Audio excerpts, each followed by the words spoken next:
Hey guys, what's up? Joker88 here. It is Sunday, 25th of September 2016, and we're talking some Elio.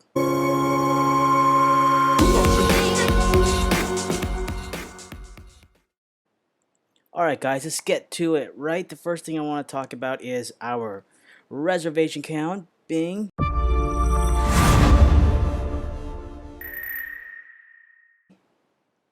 so last week, what was left over? Well, we had 6,032 left over, and this week, as of Sunday, 9/25/16, we are at 5,532, which means that we've gained 500 reservations last week. That's really awesome.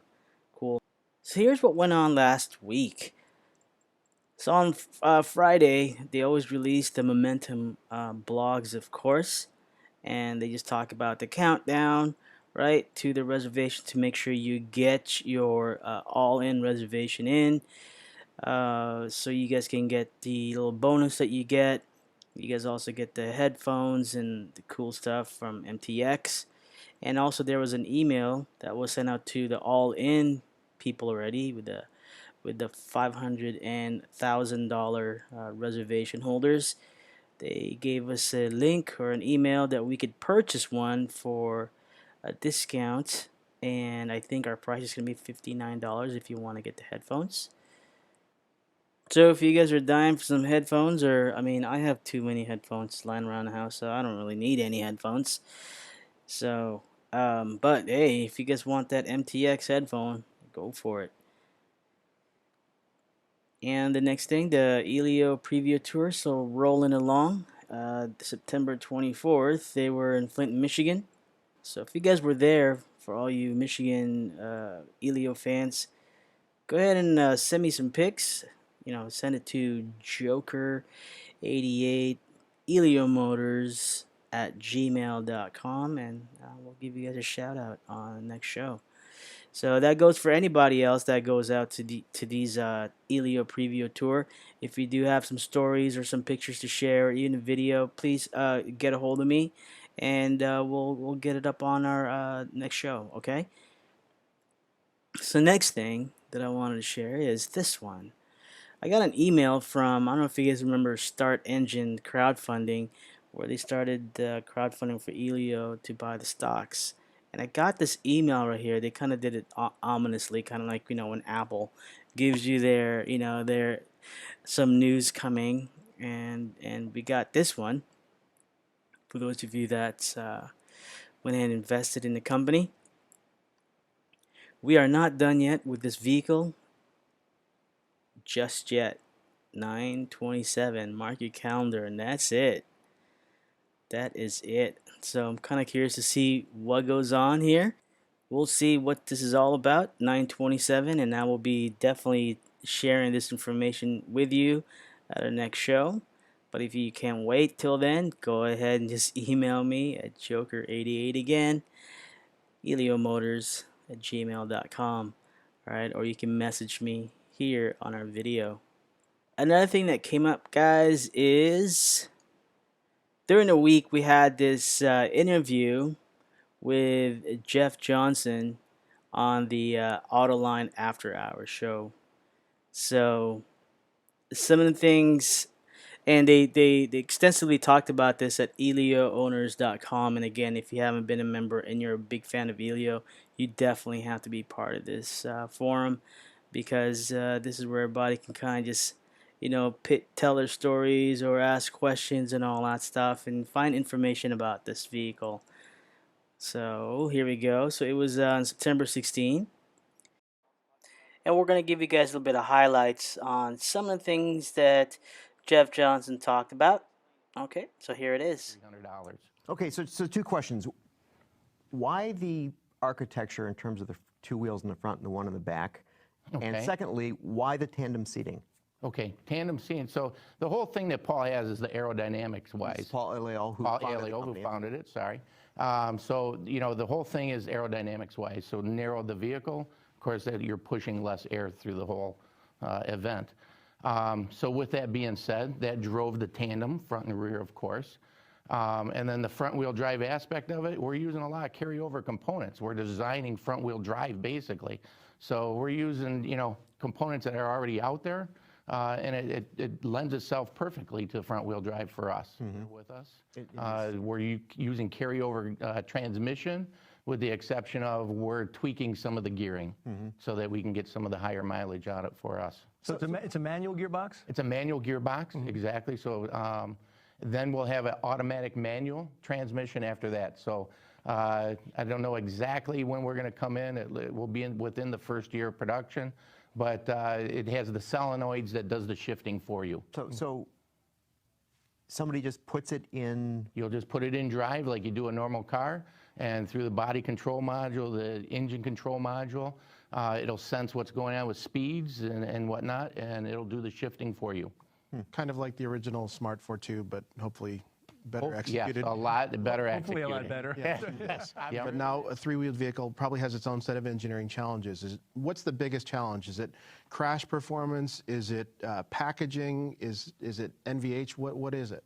Well, the challenge is that you have a $7,300 vehicle, right?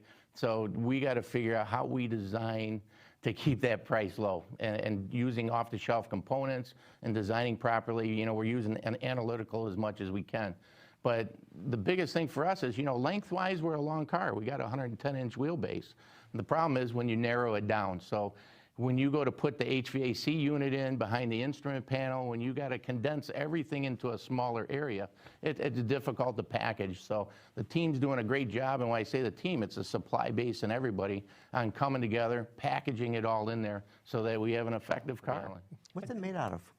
What's it made out of? So it's a typical unibody for the underneath. Nothing different. We use typical techniques for a unibody. Steel unibody. Steel unibody, exactly. And then the outer body, we were running with SMC. We made the change over to steel. I heard Jeff Jansen's talk before about the weight of the car and everything else, and that's one of our biggest factors, right? Because weight affects us the most. We're trying to get to a 1,350 target. And with that being the case, I had to get to steel in order to take some of that weight out. Plus, we're driving towards the 250,000 units. So in doing so, I got to be able to have it's legal as a motorcycle, or it's legal as an auto cycle, or what have you? Can you? So right now, we're labeled it as motorcycle. So I need to meet the FMVSS standards relative to a motorcycle, which is very limited. What Paul is doing as always said since day one, is that, we're definitely a motorcycle, would be classified as a motorcycle, but we're going to drive as far to the right as we can to be representative of an automotive type FMVSS standards and certifications and whatnot. So the team that I'm working with, we're all driving towards the automotive standards. Are you guys going to be doing it just the normal way, where you batch build a whole bunch of cars and then you send them to places that people go and buy them? Or are you guys going to be tailoring cars to individuals as they come in to buy them? So when they walk into the buying a vehicle, there's two choices they have to make: color and transmission. So all of our vehicles will leave the plant with that premonition. So we're only building those 14 different styles. Now, what Paul has done is a great job of setting up and adding accessories after that. So we have marshaling areas that we'll be utilizing to personalize the vehicle for whatever accessories they would like to add. So it's engineered from the start, anticipating that you're going to be plugging these modules into things. Exactly. Exactly. Modifications. So what did you think when you first saw it? Well, I loved it. Yeah? I loved it. I had a chance to drive it right off the bat. I enthused right from then. Yeah? Yeah. Oh, yeah. You're a big guy, Jeff. How'd you fit? I'm a big guy. How'd you fit? I fit perfectly in there. Yeah. Absolutely perfectly. There's a ton of room. I was at the auto show last year, for the Detroit Auto Show there, so that was before I joined. And there was a guy, I'm guessing he said he was 6'9". I don't know, could be in that area. I'm going to guess pretty big guy. Fit right in. It impressed me and everything else. But yeah, sitting in the vehicle now, the difference between our P5 and the E1A even gives us more room. We got about an inch more on each side, so we got a lot of room in there. A lot of headspace as well. 54, almost 55 inches in height. So, and we have a lot of good headroom. And then for the instrument, If you want more information on this video that with Jeff Johnson, Vice President of Engineering, just head on over to the eliowners.com and you will see it there at the discussion, and I'll also put a link right below. So from our last week video, I did put a little teaser there in the beginning. I started with the Elio commercial, the spot for 30 seconds. So hope you guys enjoy that. And I do want to give out some shout outs and talk about some of the comments from our video last week.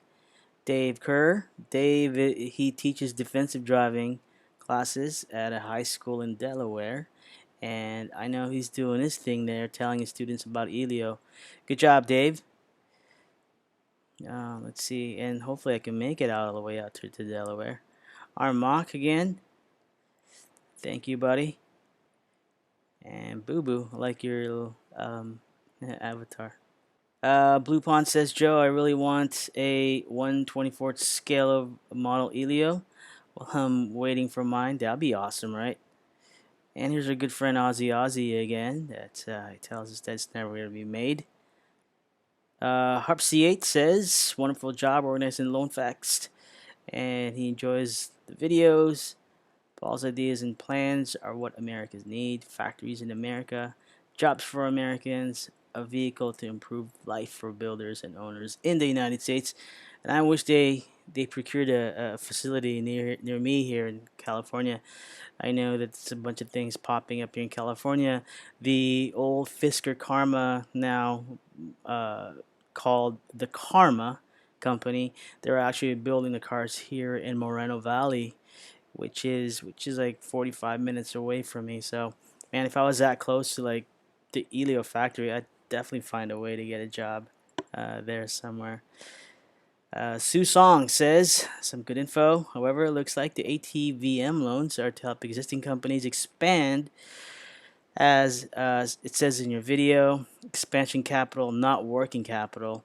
I don't think they are meant for startups. And Elio has only built a handful of prototypes, and they only have a good idea. So, but I did reply, from what I heard and from what I've read, is that the Department of Energy is the one that actually said, hey, you guys should apply for this. 1200 Bonzo. I will keep my money in the stock market. I'm doing very well at it. My stocks let me retire at age 62. Awesome job, buddy. And if this thing hits the dealers, I will go look at one. And so again, we have those people that want to be able to see it, touch it, drive it, before they go for it. Zach Hale says, I'm excited, all in, and I really do believe in Elio as much as you.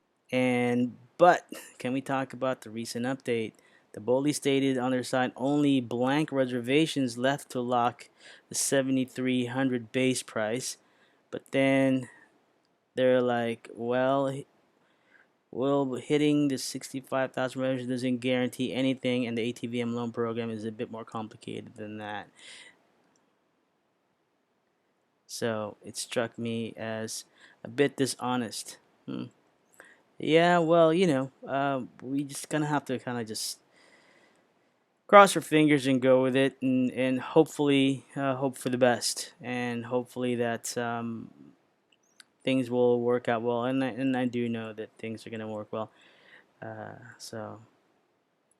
And again, Mark was the first one to reply about the quick teaser that I put in the beginning. Yes, Mark, I put that there as a teaser. And so, my friends, that will do it for this week's show.